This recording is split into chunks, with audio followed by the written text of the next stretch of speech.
আমাদের top 10 MCQ সিরিজের আরেকটা ভিডিওতে তোমাদের সবাইকে স্বাগত। আজকে আমরা দেখব অসীম ধারা থেকে আসা টপ 10 এমসিকিউ যেগুলো বোর্ডে বারবার এসেছে এবং এবারও বোর্ডে আসার সম্ভাবনা অনেক বেশি। তার আগে তোমাদের জন্য ছোট্ট একটা অ্যানাউন্সমেন্ট। তোমরা হয়তো অলরেডি জানো আমাদের এমসিকিউ প্লাস সিজন 1 লঞ্চ হয়ে গিয়েছে এবং এই কোর্সে আমরা physics, chemistry, math, higher math, biology এবং আইসিটি এই 6টা সাবজেক্টের একদম এমসিকিউ বেসিক থেকে একদম প্রো পর্যন্ত যাবতীয় সব এমসিকিউ সলভ করার ট্রাই করব। এখানে আমরা শিখব এমসিকিউর অনেকগুলো ট্রিক্স যেগুলো আমাদেরকে অনেক কম সময়ে এমসিকিউ গুলো সলভ করতে সাহায্য করবে এবং এই পুরো জার্নিটা আমরা টাইপ ওয়াইজ ভিত্তিক এমসিকিউ গুলো সলভ করার ট্রাই করব যেন তোমাদের এমসিকিউ প্র্যাকটিস এবং এমসিকিউ প্রিপারেশন অনেক গুছানো হয়। তোমরা যদি এই কোর্সে আমাদের সাথে এনরোল করতে চাও তাহলে এই নাম্বারে তোমরা যোগাযোগ করে এই কোর্সে নিজেকে এনরোল করে ফেলতে পারো। তাহলে চলো শুরু করা যাক। এবং এছাড়াও তোমরা হয়তো জানো আমাদের সমীকরণ একাডেমি এই ইউটিউব চ্যানেলটাতে আমরা আমাদের কিছু short videos, one shot videos এই চ্যানেলে আপলোড করে থাকি। তো তোমরা যদি এই চ্যানেলে চলে যাও তাহলে প্লেলিস্টে physics, chemistry, math, higher math এগুলোর জন্য আলাদা আলাদা প্লেলিস্ট পাবা, সেখানে ওয়ান শট ভিডিওগুলো তোমরা পেয়ে যাবে। তাহলে চলো আমরা আমাদের আজকের ক্লাসটা শুরু করি। দেখো, অসীমতক সমষ্টি এই কোশ্চেনটা খুবই কমন, বোর্ডে প্রায়ই আসে যে কোন একটা ধারা অসীমতক সমষ্টি নির্ণয় করো। তো একটা ধারার অসীমতক সমষ্টি কখন থাকে আসলে? যখন আমার অনুপাতের ভ্যালু -1 থেকে বড় এবং +1 থেকে ছোট হয়। তো এখানে এটার অসীমতক সমষ্টি থাকবে কিনা সেটা আমরা কিভাবে বের করব? আমরা অনুপাত r বের করব। r কিভাবে বের করি? দ্বিতীয় পদ ডিভাইডেড বাই প্রথম পদ। সো 0.2 কে আমরা 2 দ্বারা ভাগ করব। তাহলে কত আসবে? 0.2 ডিভাইডেড বাই 2 1/10, সো 1/10 ওকে, বা 0.1 তুমি বলতে পারো। আচ্ছা, তো অসীমতক সমষ্টি যেমন এই 0.1টা মানে এই রেঞ্জের মধ্যে পড়ে গেছে, তাই না? -1 থেকে বড় এবং 1 থেকে ছোট, তো এটা কি অসীমতক সমষ্টি থাকবে। তো অসীমতক সমষ্টি নির্ণয় করার ফর্মুলাটা কি? s infinity is equal to a divided by 1 minus r। তো a বলতে আমার প্রথম পদ বোঝায়, তো প্রথম পদ কত? 2, r হচ্ছে আমার সাধারণ অনুপাত 0.1, তার মানে আমরা যদি 2 কে 0.9 দ্বারা ভাগ করি, 2 ডিভাইডেড বাই 0.9, তাহলে আমার অ্যান্সার হচ্ছে 20/9। এই যে 20/9, এটা হচ্ছে আমাদের জন্য অ্যান্সার। ওকে, নেক্সট কোয়েশ্চেনও যে এটা আমার উদ্দীপকে দেওয়া আছে, এটা একটা অনন্ত গুণোত্তর ধারা। তো গুণোত্তর ধারা এটা অষ্টম পদ নির্ণয় করতে বলছে। তো আমরা জানি যে গুণোত্তর ধারা n-তম পদ নির্ণয়ের ফর্মুলা কি? ar two the power n - 1। তাহলে a বলতে প্রথম পদ বোঝায়, প্রথম পদ আমার জন্য কত? 1। আর r এর ভ্যালু কত? আমরা কি জানি? দ্বিতীয় পদ ডিভাইডেড বাই প্রথম পদ। তো দেখতেই পাচ্ছ দ্বিতীয় পদকে যদি আমি প্রথম পদ দ্বারা ভাগ করি তাহলে কত আসবে? যে -2/3 আসবে। সো -2/3। 8তম পদ বলছে, সো n এর ভ্যালু 8 -1, তার মানে -2/3 whole to the power 7। So মাইনাসের ওকে, তাহলে দেখো এখানে আমার এখানে কিন্তু যে আমার ক্যালকুলেটরে যে ভ্যালু আসবে ওরকম আকারে আছে না, পাওয়ার আকারে অপশনগুলো দেওয়া আছে, তাহলে আমরা এটা হাতে কলমে করতে পারি। পাওয়ার 7 আছে, মাইনাস উপর পাওয়ার বিজোড় হলে সেটা মাইনাস থাকবে, তারপর 2 to the power 7 divide by 3 to the power 7।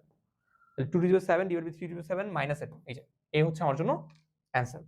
আচ্ছা, এটা গেল n-তম পদ নির্ণয় করার ক্ষেত্রে। খ তে কি জিজ্ঞেস করছে? অসীমতক সমষ্টি নির্ণয় করতে বলছে। তো same concept, a divide by 1 minus এর r। a আমার জন্য কত? a হচ্ছে আমার জন্য 1 আর r হচ্ছে আমার জন্য -2 ডিভাইড বাই 3। সো কত আসবে? 1 ডিভাইডেড বাই 1 মাইনাস এর 2 ডিভাইডেড বাই 3। সো 3/5, 3/5 হচ্ছে আমার জন্য অ্যানসার।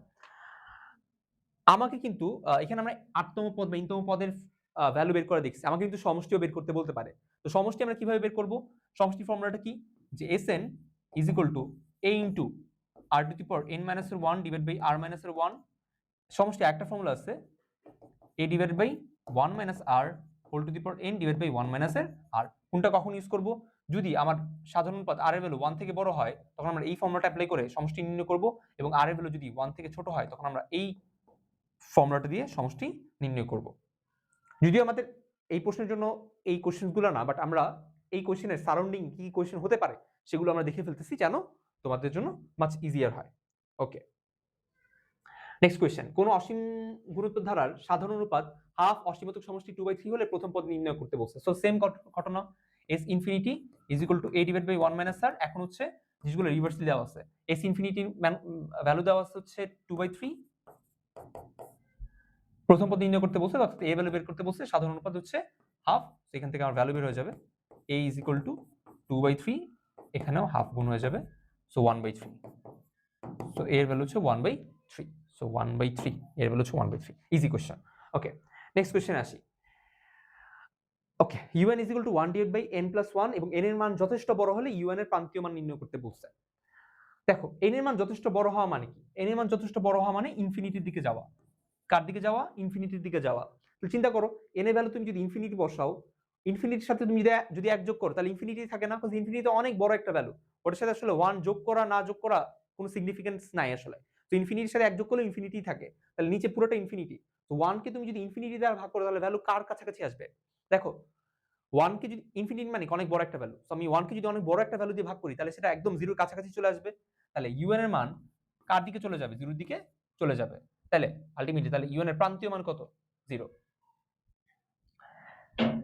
নেক্সট এরকম একটা কোশ্চেন যে জিজ্ঞেস করছে কোন একটি অনুক্রমের n তম পদ এটা হইলে এই তিনটার মধ্যে কোনটা কি হবে? 8 তম পদ। 8 তম পদ বলা মানে কি? আমি এই n এর জায়গায় 8 বসাবো। n এর জায়গায় যদি আমি 8 বসাই, দেখো মাইনাসের উপর পাওয়ার জোর, মাইনাসের উপর পাওয়ার যোগ হলে তার ভ্যালু কত আসে? 1 -1 এর উপর পাওয়ার যদি জোর হয় তাহলে তার ভ্যালু 1 1 - 1 করলে কত আসবে? 0 আসবে। তাহলে ট্রু। 17 তম পদ। 17 তম পদের ক্ষেত্রে কি হবে? 17 তম পদের ক্ষেত্রে আমার এখানে কি বসবে? আমার এখানে বসবে 17 1 মাইনাস মাইনাসের 1 17 -1 এর উপর পাওয়ার বিজোড় হলে তার ভ্যালু মাইনাসের 1, তো মাইনাসের 1 মাইনাস মাইনাস মাইনাসে প্লাস 1, তাহলে 1 প্লাস 1 1 প্লাস 1 তার মানে 2 আসে, তার মানে 2। 16টি পদের যোগফল 32। দেখো এখানে তুমি একটা প্যাটার্ন যদি খেয়াল করো, প্রথম পদের ভ্যালু কত? n এর ভ্যালু তুমি যদি 1 বসাও -1 থাকে 1 মাইনাস মাইনাস 1 প্লাস 1 প্লাস 2।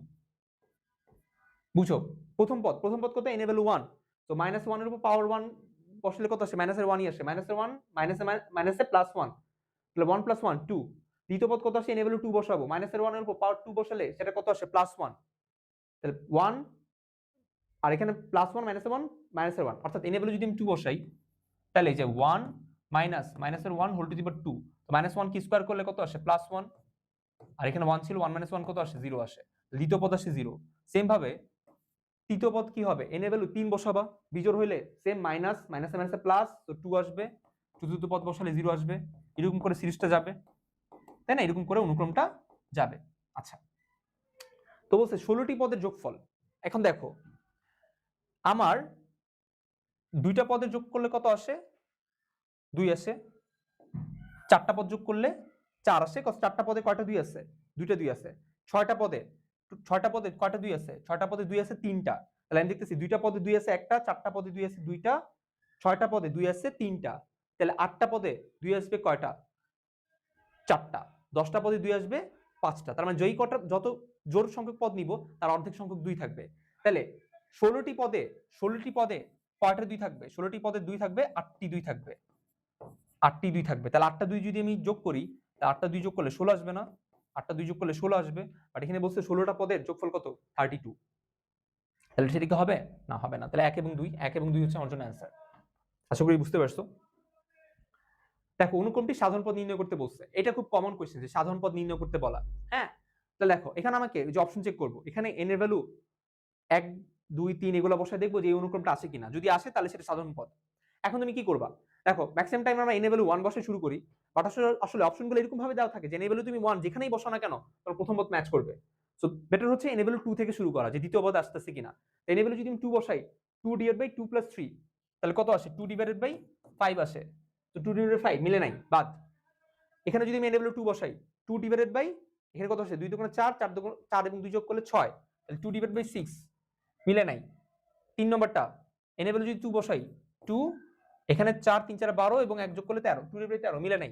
4 নম্বরটা n এর ভ্যালু যদি 2 বসাই, 2 2 দুগুণে 4 এবং 3 যোগ করলে 7, যেহেতু উপরের তিনটার কোনোটাই দ্বিতীয় পদ মিলে নাই, 4 নম্বরটাতে দ্বিতীয় পদ মিলছে, তার মানে আসলে 3 4 5 তম পদও ডি নম্বর দিয়ে আসলে মিলবে। তাহলে ডি হচ্ছে আমার জন্য অ্যানসার। এই অনুক্রমটি সাধারণ পদ নির্ণয় করতে বলছে। আচ্ছা, সেম ঘটনা, তুমি অপশন চেক করবা। n এর ভ্যালু তুমি যদি 1 বসাও কত? আচ্ছা, n এর ভ্যালু 2 দিয়ে শুরু করব, কজ 1 বসালে দেখা যাবে অনেকগুলো অপশনই প্রথম পদের সাথে ম্যাচ হয়ে যাচ্ছে। তো n এর ভ্যালু যদি 2 বসাই, 2 কে স্কয়ার করলে 4 4, দেন 2 দুগুণে 4 4 দুগুণে 8 8 এর সাথে 1 যোগ করলে 9। n এর ভ্যালু 2 বসালে 4 ডিভাইড বাই 9 আসে, 4 ডিভাইড বাই 9 নাই, সেটা বাদ। n এর ভ্যালু যদি 2 বসাই 4, আর এখানে আসে 4 প্লাস 6 6 কাটাকাটি করলে 2 ডিভাইড বাই 3, 2 ডিভাইড বাই 3 যেটা মিলতেছে দ্বিতীয় পদ মিলতেছে। আমরা আরেকটু বসাই দেখব, 3 n এর ভ্যালু 3 বসাই দেখব। এখানেও এরকম হইতে পারে, এখানে আমি সিদ্ধান্ত নিয়ে ফেলতে পারবো না যে বি হচ্ছে আমার জন্য অ্যান্সার। রিজন দেখা যেতে পারে সি এবং ডি তো 2 নম্বর পদ মিলতেছে, বা বি তে 2 নম্বর পদ মিলছে বাট 3 নম্বর পদ মিলে নাই। আমাকে 2-3টা পদ চেক করতে হবে। এনেবল যদি 3 বসাই, 3 তিরিখা 9, 3 তিরিখা 9 11, সো 9/11। এনেবল তুমি যদি 4 বসাও, 4 4 16, 16 নিচে থাকে 16 + 2 18, 16 + 2 18। তারপর তুমি যদি কাটাকাটি করো 8, এখানে 2, 8/9, তার মানে যে মিলতেছে। তার মানে এটা আলটিমেটলি আমার সবগুলো অ্যান্সারই ম্যাচ করতেছে। এটাই করলাম আমরা। n এর ভ্যালু 4 বসালে যেটাতে 4 4 16, আচ্ছা 4 4 ওকে এটা ছিল। বি নম্বর অপশন আমার জন্য ম্যাচ করতেছে। ওকে ফাইন, তাহলে এটা হচ্ছে আমার জন্য অ্যান্সার। ওকে, নেক্সট কোশ্চেন, যে এত এর মূলদীয় ভগ্নাংশের প্রকাশিত রূপ কোনটি হবে? দেখো, পৌনঃপুনিককে মূলদীয় ভগ্নাংশে রূপান্তর করার সিকিউ প্রসেস অনেক বড়, বাট এমসিকিউর জন্য আমরা কি করি? এমসিকিউর জন্য আমরা একটা শর্টকাট ফর্মুলা অ্যাপ্লাই করি, যে পুরো সংখ্যাটাকে, যে পৌনঃপুনিক ছাড়া পুরো সংখ্যাটাকে আমরা লিখবো। তো পুরো সংখ্যাটা কত? 053। সো 0 সামনে লিখা না লিখা একই কথা, তো মাইনাস। তারপর কি করব? এই পৌনঃপুনিক ছাড়া বাকি অংশটুকু বিয়োগ করব। পৌনঃপুনিক ছাড়া, দশমিক ছাড়া বাকি অংশটুকু থাকে কত? 05। 05 মানে কত আসলে? 5, মানে 05 লিখা এবং 5 লিখা একই কথা। তারপর নিচে কি করব? এই যে দশমিকের পর, নিচে যা ঘটনা সব দশমিকের পর, দশমিকের পর সংখ্যাগুলোতে যেই কটা আবৃত অংশ আছে, আবৃত মানে যেখানে পৌনঃপুনিক আছে সেই কটা 9, তো এখানে পৌনঃপুনিক আছে একটাতে, তাহলে একটা 9। এবং দশমিকের পর যেই কটা অনবৃত অংশ আছে, অনবৃত অংশ মানে যেগুলো রিপিট হয় নাই, অর্থাৎ যেগুলোর উপর পৌনঃপুনিক নাই, সেই কটা শূন্য বসবে, শূন্য বসবে। কি বললাম? এটাকে মৌলিক ভগ্নাংশে কিভাবে রূপান্তর করব? প্রথমে দশমিক পৌনঃপুনিক ছাড়া পুরো সংখ্যাটা লিখবো, মাইনাস এই যে পৌনঃপুনিক ছাড়া এবং দশমিক ছাড়া বাকি অংশটুকু এখানে বিয়োগ করব। তারপর ডিভাইডেড বাই, নিচে কি লিখবো? দশমিকের পর যেই কটা সংখ্যায় পৌনঃপুনিক আছে সেই কটা 9, যেমন এখানে দশমিকের পর একটা সংখ্যায় পৌনঃপুনিক আছে, তাহলে একটা 9। এবং দশমিকের পর অনাবৃত অংশ আছে কয়টা? একটা, সেটা হচ্ছে 5, তাহলে একটা অনাবৃত অংশ আছে তার জন্য একটা শূন্য, বা যে কটা অনাবৃত অঙ্ক থাকবে সেই কটা শূন্য বসাবো আর কি। তাহলে 48 ডিভাইডেড বাই 90, তাহলে 48 ডিভাইডেড বাই 90 যদি আমরা করি, 8 ডিভাইডেড বাই 15, তাহলে 8 ডিভাইডেড বাই 15 হচ্ছে আমার জন্য অ্যান্সার। ওকে, নেক্সট কোশ্চেন কি বলছে? যে এত ধারার 2n+1 পদের সমষ্টি নির্ণয় করতে বলছে। এত পদের 2n+1 পদের সমষ্টি নির্ণয় করতে বলছে। দেখো, এটা আসলে তোমরাই করতে পারবা। যে এখানে দেখো 2n+1, হ্যাঁ, এত পদ মানে আসলে কি? দেখো, একটা জিনিস মনে রাখবা, জোড় পদকে আমরা অলওয়েজ 2n দ্বারা প্রকাশ করি, জোড় পদকে আমরা 2n দ্বারা প্রকাশ করি, আর বিজোড় পদকে, দেখো জোরের সাথে, কেন এটা জোর?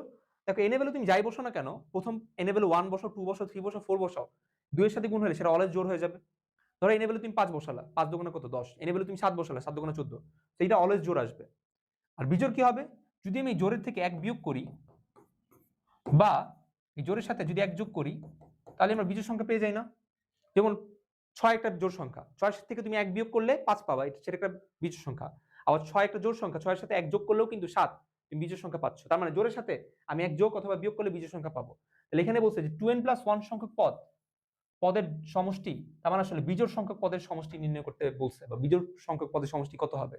তুমি এই প্যাটার্নটা একটু ফলো করলেই দেখবা যে জোড় পদের সমষ্টি বললে সমষ্টি কত হবে, এবং বিজোড় বিজোড় সংখ্যক পদ যোগ করলে বিজোড় সংখ্যক পদের সমষ্টি কত হবে।